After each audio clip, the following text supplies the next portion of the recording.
Hello and welcome to WinXAS Tutorials, where I want to talk about analysis of XAS data of metal oxides, in particular mixtures of molybdenum oxides.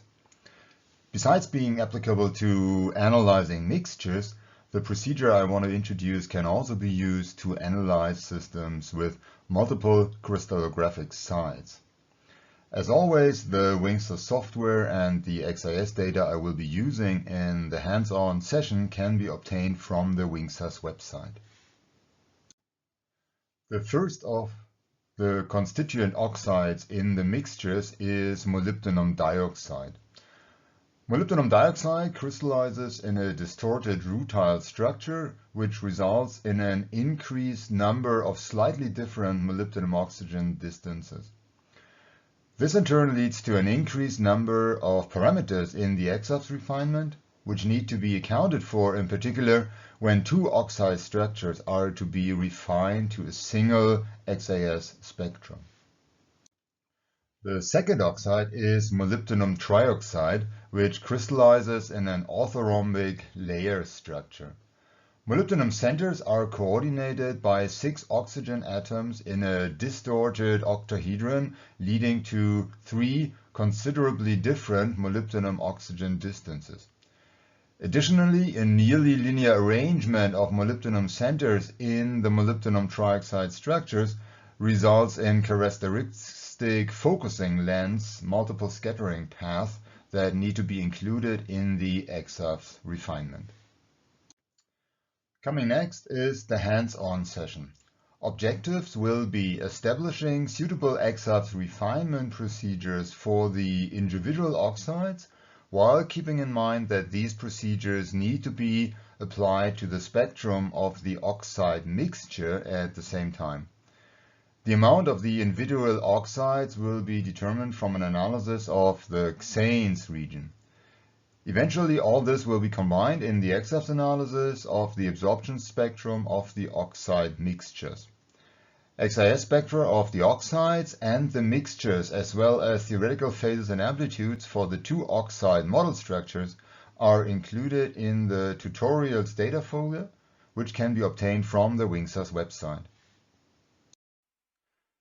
So let's get started with the spectrum of molybdenum dioxide.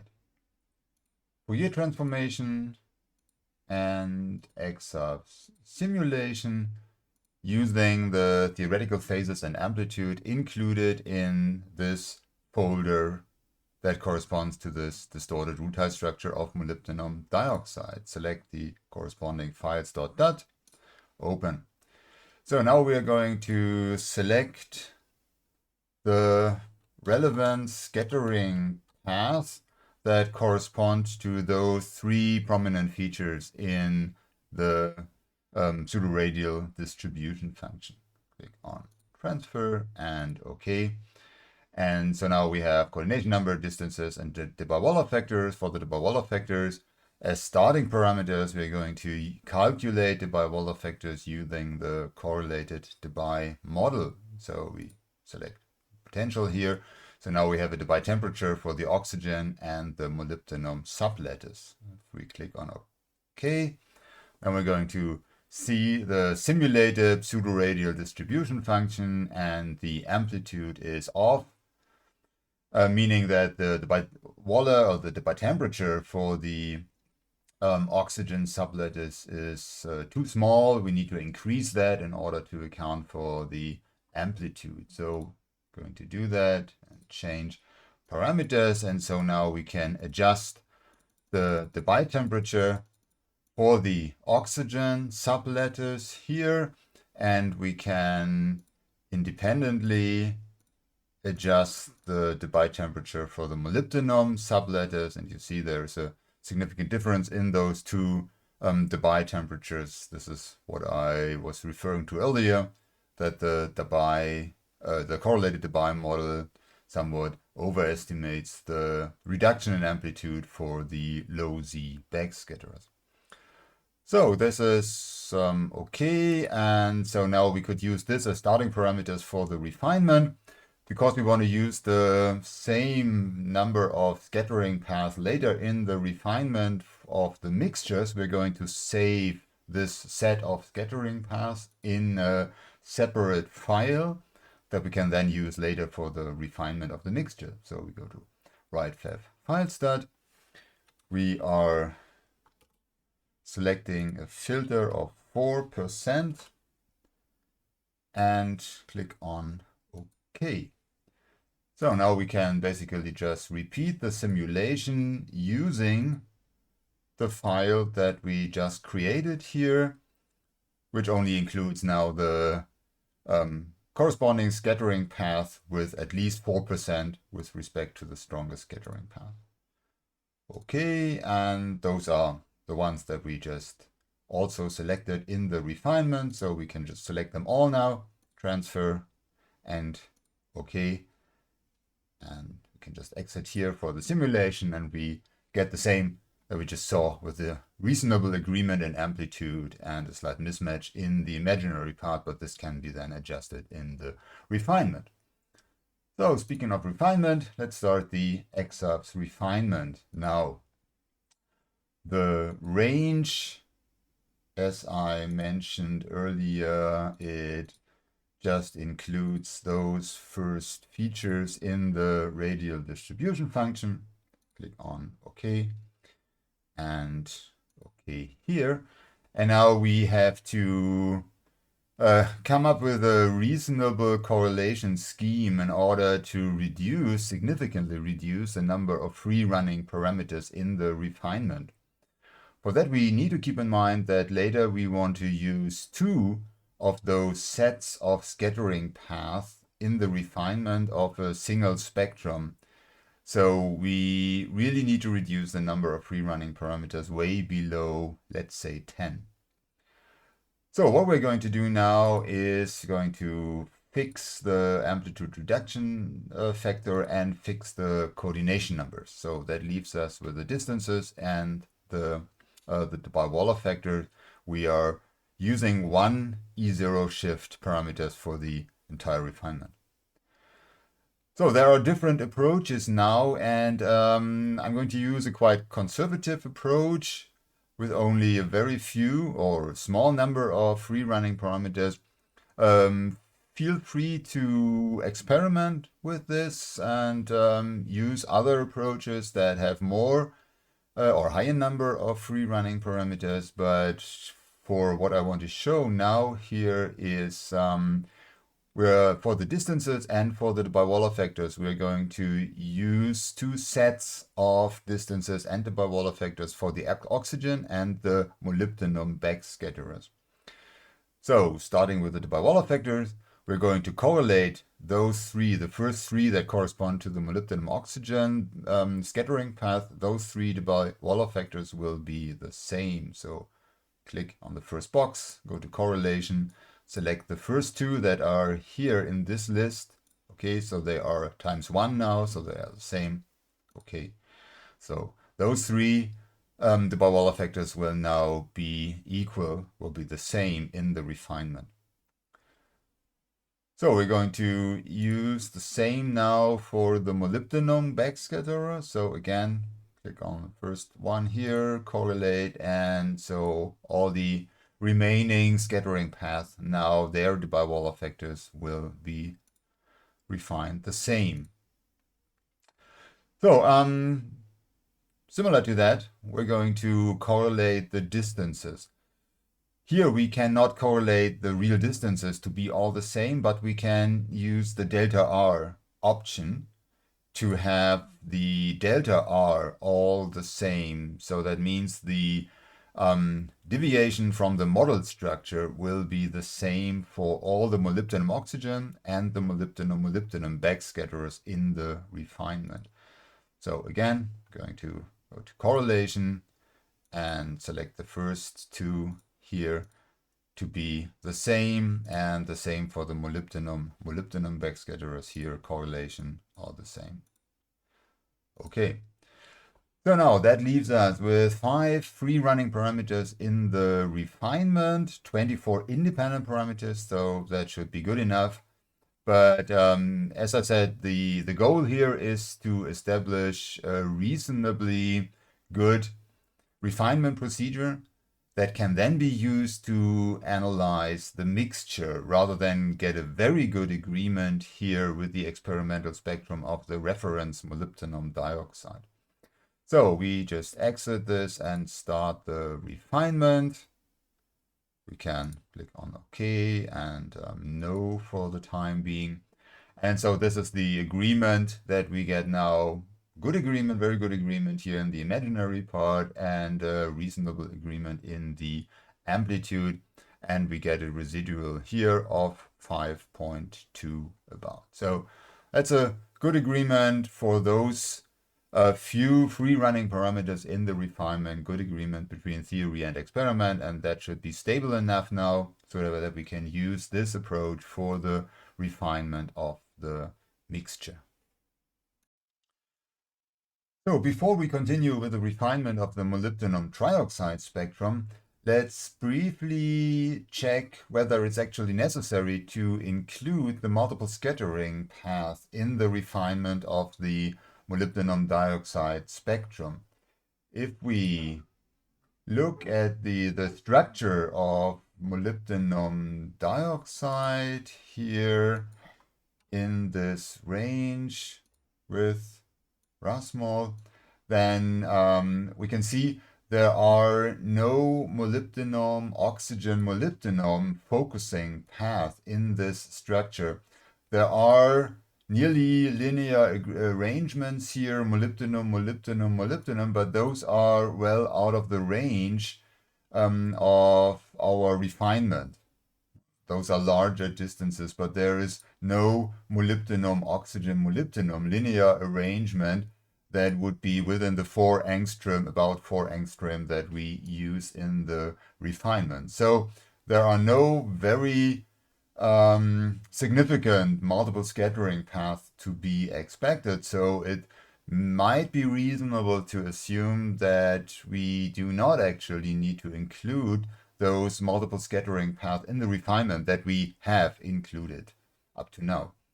So let's see what kind of agreement we can obtain when we just use the single scattering path in the XAFS refinement. So for that, we go back to XAFS simulation. We just reset the simulation and start again. Now with only using the single scattering path in this range. So we're going to transfer those and click on OK. We're going to use the same approach. So fix the amplitude reduction factor, all coordination number. Distances for the first molybdenum oxygen shells are the same. Distances for the molybdenum backscattering path are all the same, and here the Barwala factors same, and the Barwala factors for molybdenum all correlated to be the same. So again, we end up with 5 independent or 5 free running parameters in the refinement. The multiple scattering path that we included did not add any free running parameters. So we still have the same number of free running parameters now in this refinement. We can click on exit and start the simulation. And now we do the same for the refinement. We just keep all the flags and parameters that we just input. Set the, or check the range, that is okay. And then we can just, okay, so now all the parameters are still there, corresponding flags, and we can start the refinement.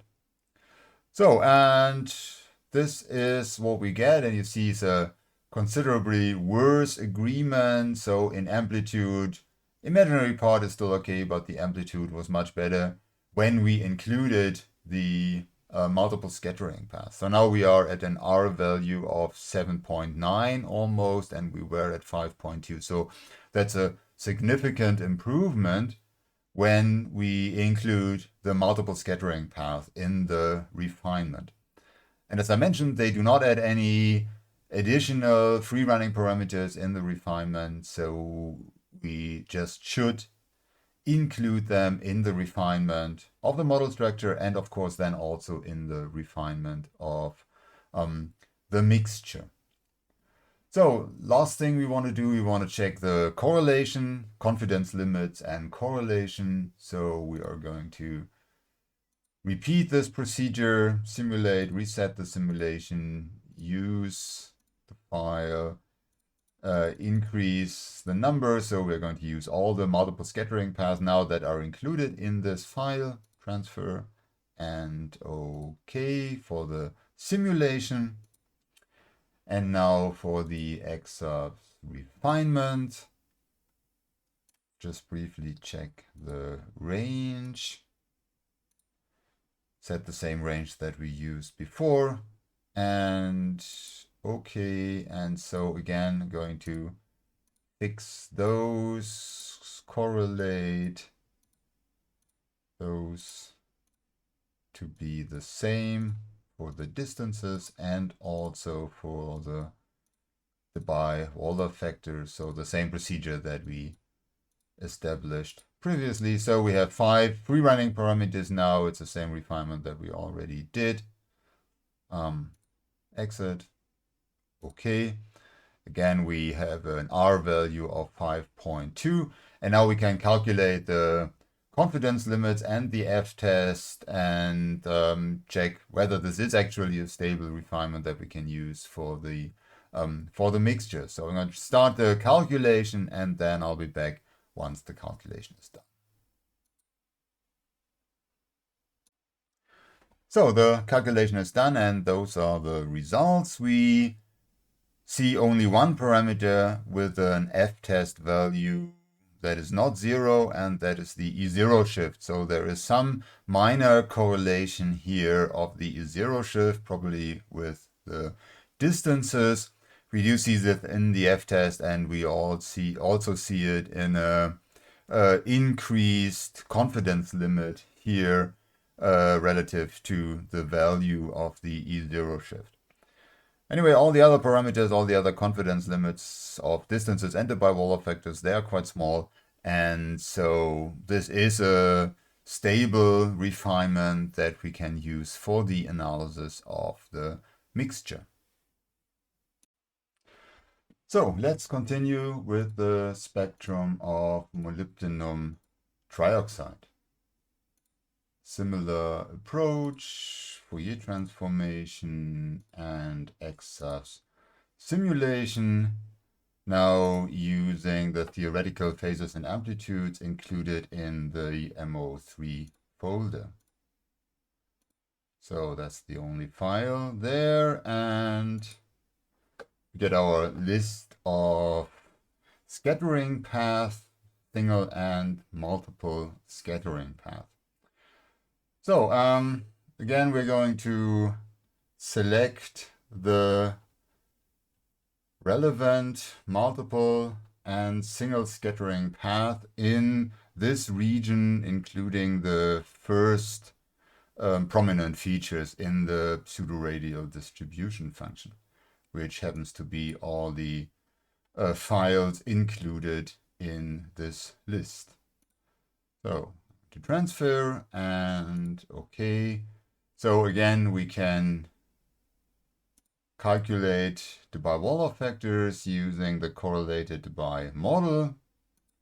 Switch off the delta R and look at the simulation results. And again, we see a strongly reduced amplitude for the molybdenum oxygen shell compared to the molybdenum shell. So same procedure, we're going to increase the Debye temperature for the oxygen sublattice, and we are also going to increase slightly the Debye temperature for the molybdenum sublattice.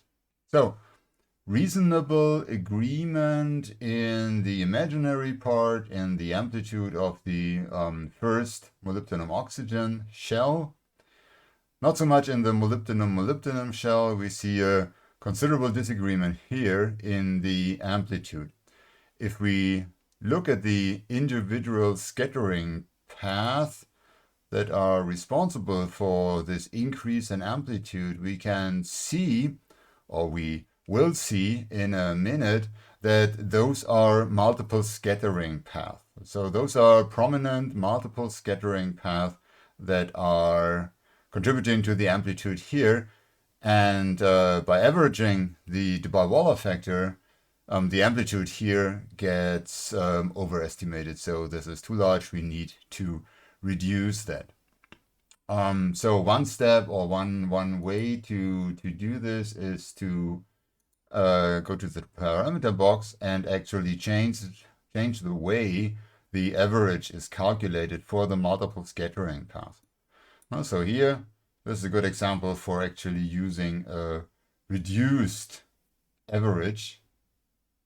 So this option here, if you click to exit, we see reduced amplitude here of the multiple scattering path, and that significantly improves the agreement between theory and experiment.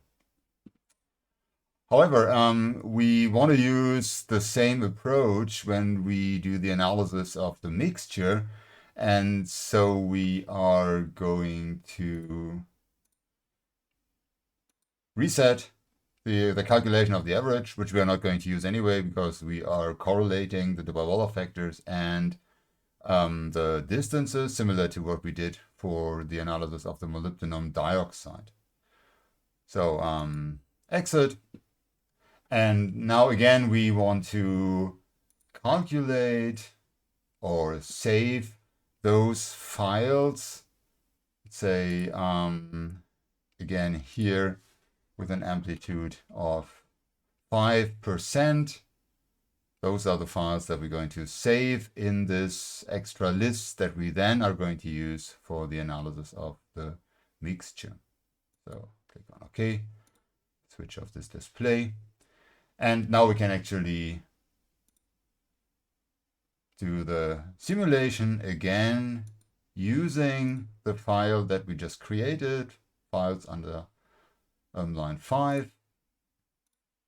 And now we can select all the scattering path in this list, transfer OK, and just do the simulation.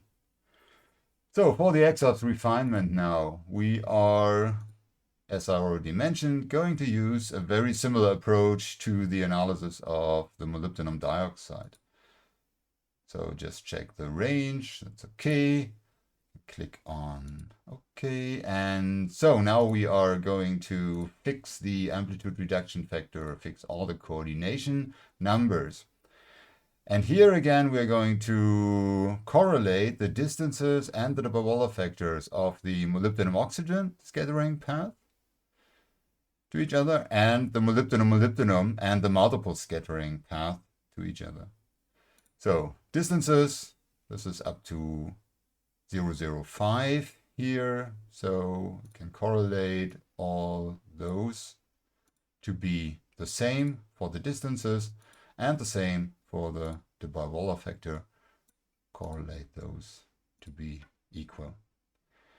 And the same for the distances and the Debye-Waller factors for the molybdenum, and the multiple scattering path. So this would be all the remaining scattering path then, distances and Debye-Waller factors. So now we must not forget to change to delta R because we have set all those distances now to be the same. Of course, this only refers to the difference to the model structure. And so again, here now we have a number of 5 free running parameters, well, the same that we were using for the analysis of the molybdenum dioxide spectrum. This is of course not necessary. It just is an example, and it actually works out nicely for what I want to show in this tutorial. So all parameters set and correlated, so we can start the refinement. And this is the agreement between experiment and theory that we can get for this example. No. So we get a good agreement between in the imaginary part. So the distances should be quite reliable. We have some disagreement in the amplitude here, but this is, in this particular case, actually because of the reduced number of free running parameters that we have here. This can be significantly improved if we freed more of the distances and the individual Debye-Waller factors. But we do not want to do this. We need a quite restricted refinement, reduced number of free running parameters for the analysis of the mixture. So this is the kind of agreement between theory and experiment that we have to live with in this case.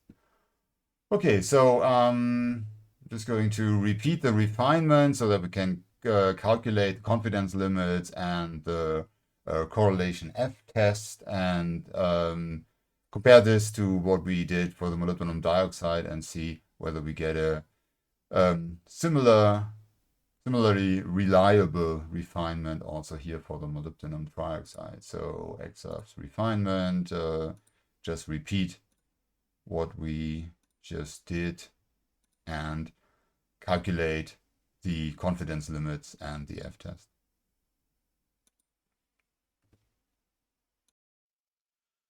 So the calculation is done, and very similar to the analysis of the molybdenum dioxide spectrum, we get an increased F-test parameter for the E0 shift and also a quite large confidence limit for the E0 parameter. So probably again a correlation with the distances that results in this F-test here and also in the large confidence limit. Anyway, the confidence limit for the distances and the Debye-Waller factors that were the other 2 or 4 free running parameters in the refinement, those are rather small, and so we can still consider this procedure overall as a reliable refinement procedure for the molybdenum trioxide reference. And so now we can proceed to the analysis of the mixture using those 2 procedures that we established for the analysis of the molybdenum dioxide and the molybdenum trioxide. So before we continue with the analysis of the mixture, I wanted to have a brief look at the structure of molybdenum trioxide, in particular with respect to those prominent multiple scattering shells that contribute significantly to the overall amplitude of this molybdenum shell in the pseudoradial distribution function. If we go to simulation and actually look at the scattering path, then those are this one over here, multiple scattering path with a contribution of 86%, so very strong contribution to the overall pseudoradial distribution function. And if we look at the angle, then we can see it's not a perfect focusing path with a 180 degree, but it's close enough to result in considerable contribution to the radial distribution function. And it's a molybdenum, oxygen, molybdenum scattering path. So basically oxygen between 2 molybdenum atoms that result in this strong amplitude of the radial distribution function. So just exit, and then we can actually look at the corresponding structure, and we see those scattering paths here with molybdenum, oxygen, molybdenum. So these rows here are molybdenum, oxygen, molybdenum, and those are the scattering path here, molybdenum to the oxygen, molybdenum, and this is the focusing effect then that results in a considerable amplitude of this corresponding multiple scattering path here. And this is prominent, and it is visible here in the molybdenum trioxide structure, and this was not so much in the molybdenum dioxide structure, which is why there we do have multiple scattering contribution, but no significant focusing length scattering path. So can close this and now eventually continue with the analysis of the mixture. For the analysis of the mixture, we start with the raw data file, molybdenum dioxide mix. So this is a raw data file, and we need to set the corresponding columns for the energy I0, I1, and I2 signal, and those signals are included in column 1, 3, 4, and 5. So, okay, and this will calculate the raw data spectrum for the molybdenum trioxide mixture. So the analysis of the spectrum now has two goals. First, we want to analyze the XANES and determine the amount of the two oxides in this mixture. So we're going to extract the XANES, do a XANES linear combination fit using the two references that we have available, molybdenum dioxide and molybdenum trioxide. Determine the ratio of the two oxides in this mixture, and then use those values for the analysis of the XAFS. So first things first, energy calibration. So we're going to recap the data reduction now. I'm going to go through this rather quickly. If you have any questions, I would refer to the previous tutorials in this season. So that's the first inflection point, and that corresponds to molybdenum. So next thing is background correction to polynomials 1 and 3 for this example. For the best results, you would of course use exactly the same procedure that you had used for the analysis of the references. For the purpose of this tutorial, I'm just going to use one procedure, and then we can use the resulting spectrum for the XANES and also for the XAFS analysis. So I'm going to select the range in the pre-edge region for the polynomial, and then the range in the post-edge region for the other polynomial, and that's okay, that'll do. Okay, so now first we want to analyze the XANES. So we select a section that includes the XANES region, okay. And now using those references, we can perform the LC XANES fit with the two references that we have in the data folder for molybdenum dioxide and molybdenum trioxide. Can open those, okay. Those values should be fine as starting parameters for the analysis of the mixture, so just okay. And that is it. We get a good agreement between experiment and theory. We can look at the two references here. So overall, good agreement. And we get a ratio of about 1. So 50-50, roughly 50-50 is the, or are the concentration of the molybdenum dioxide and molybdenum trioxide here in this mixture. So now we can go back to the spectrum and extract the chi of k for the XAFS analysis. So next step is to set the E0 for conversion into the K space. I'm going to use first maximum here in this trace. So again, the root of the second derivative, and yeah, okay, can convert into the K space, and now we can perform the MoO2 refinement.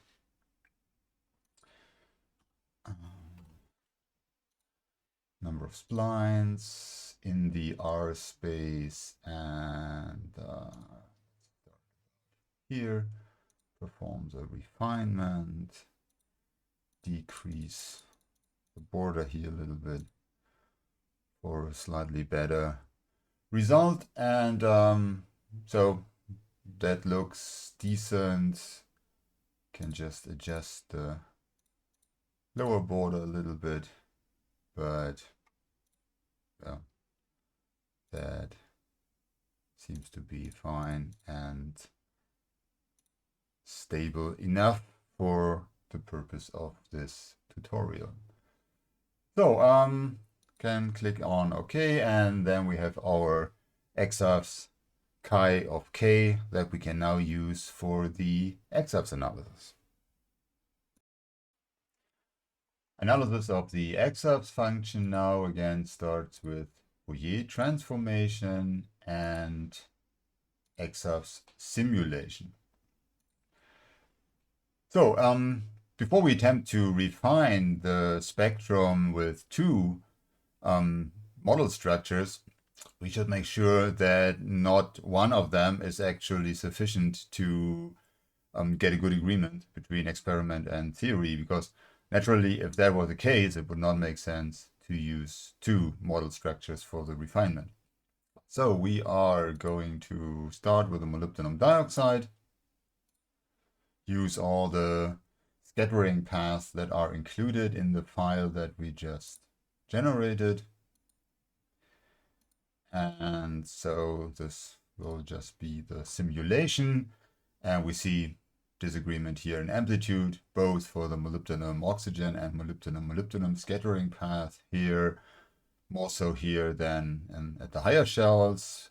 Also here, strong deviation in the imaginary part.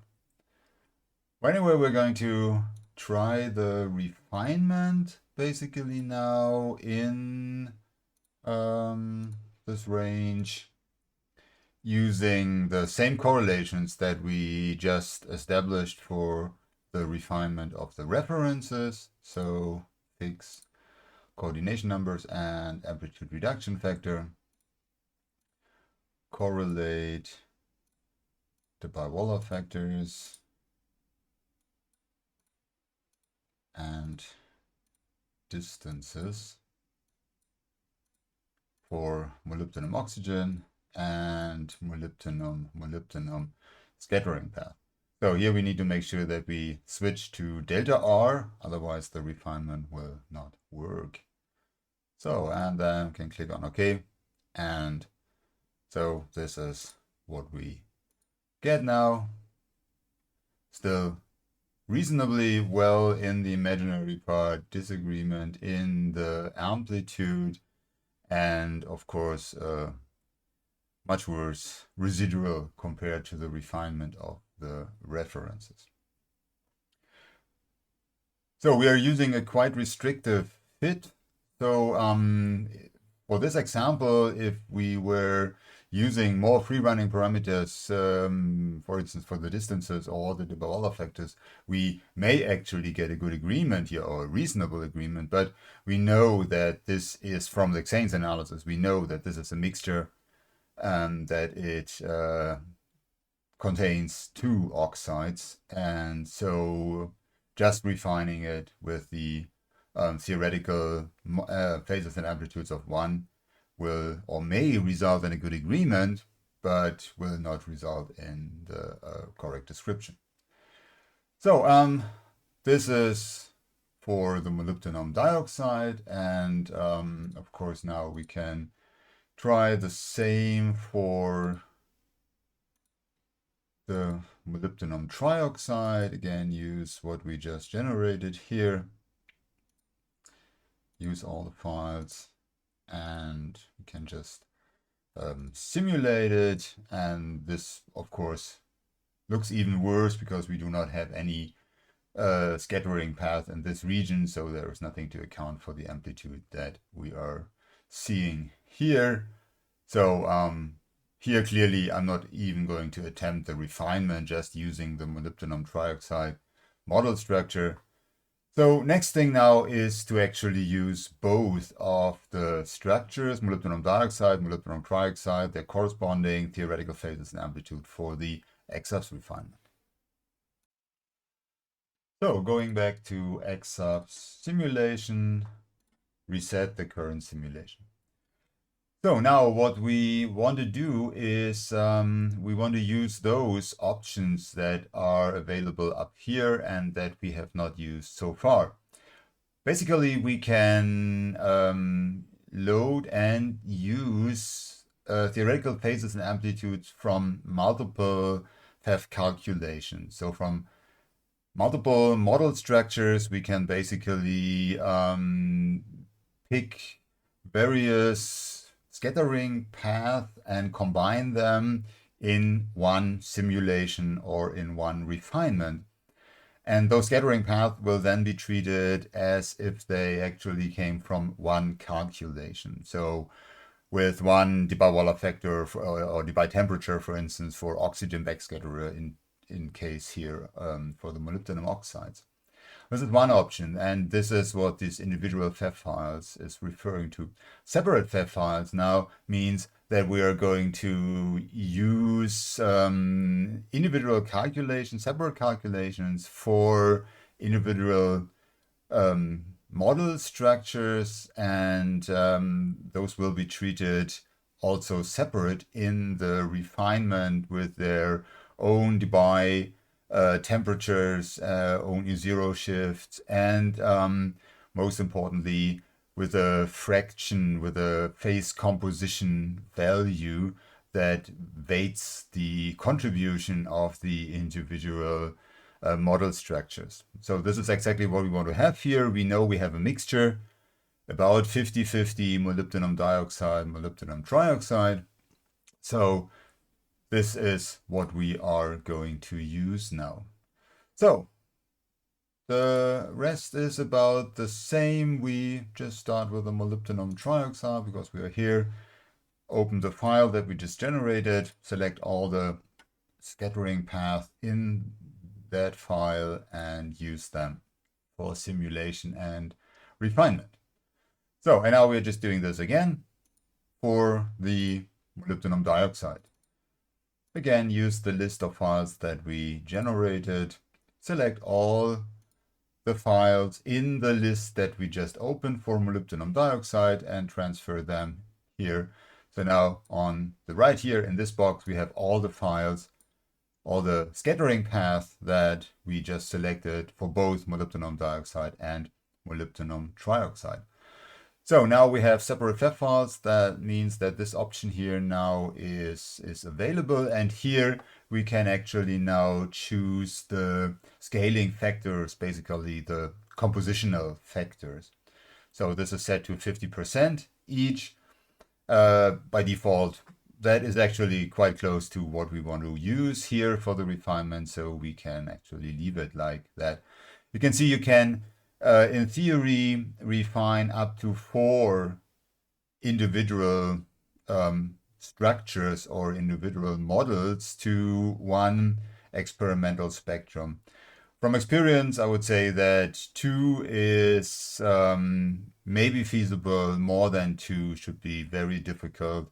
You need to use very restricted refinements, very few free running parameters in the refinement. And so even though a good description of the experimental spectrum may be possible, the structural information that is being obtained then would be very limited. So since we obtained those numbers from the XANES analysis, we know that this is actually the composition. And so we are going to fix those numbers in the refinement. I mean, we're starting with the simulation now, but we are going to fix those in the refinement. Here we can actually select how we're going to treat the Debye temperature and E0 shift. And but since we are going to, or we're not going to use the Debye temperatures and E0 shift, we can just select one single E0 shift here and one single Debye temperature, but we are going to use the correlations that we established from the references. So it's okay. And now we can just go to simulation, switch off the delta R for the time being, and then we can just calculate the theoretical spectrum using all those scattering paths now from molybdenum dioxide and molybdenum trioxide for this description. And we are getting a reasonable agreement already here now. There's something missing here in the amplitude, but this will probably be adjusted by the refinement. So that's fine. And now we can actually start the XAFS refinement. And yeah, we're going to select the range similar to what we just did before. We are, as I mentioned before, we're going to set the composition of the two the same and fix. So those are not free running parameters in the refinement. We obtained those from the XANES analysis.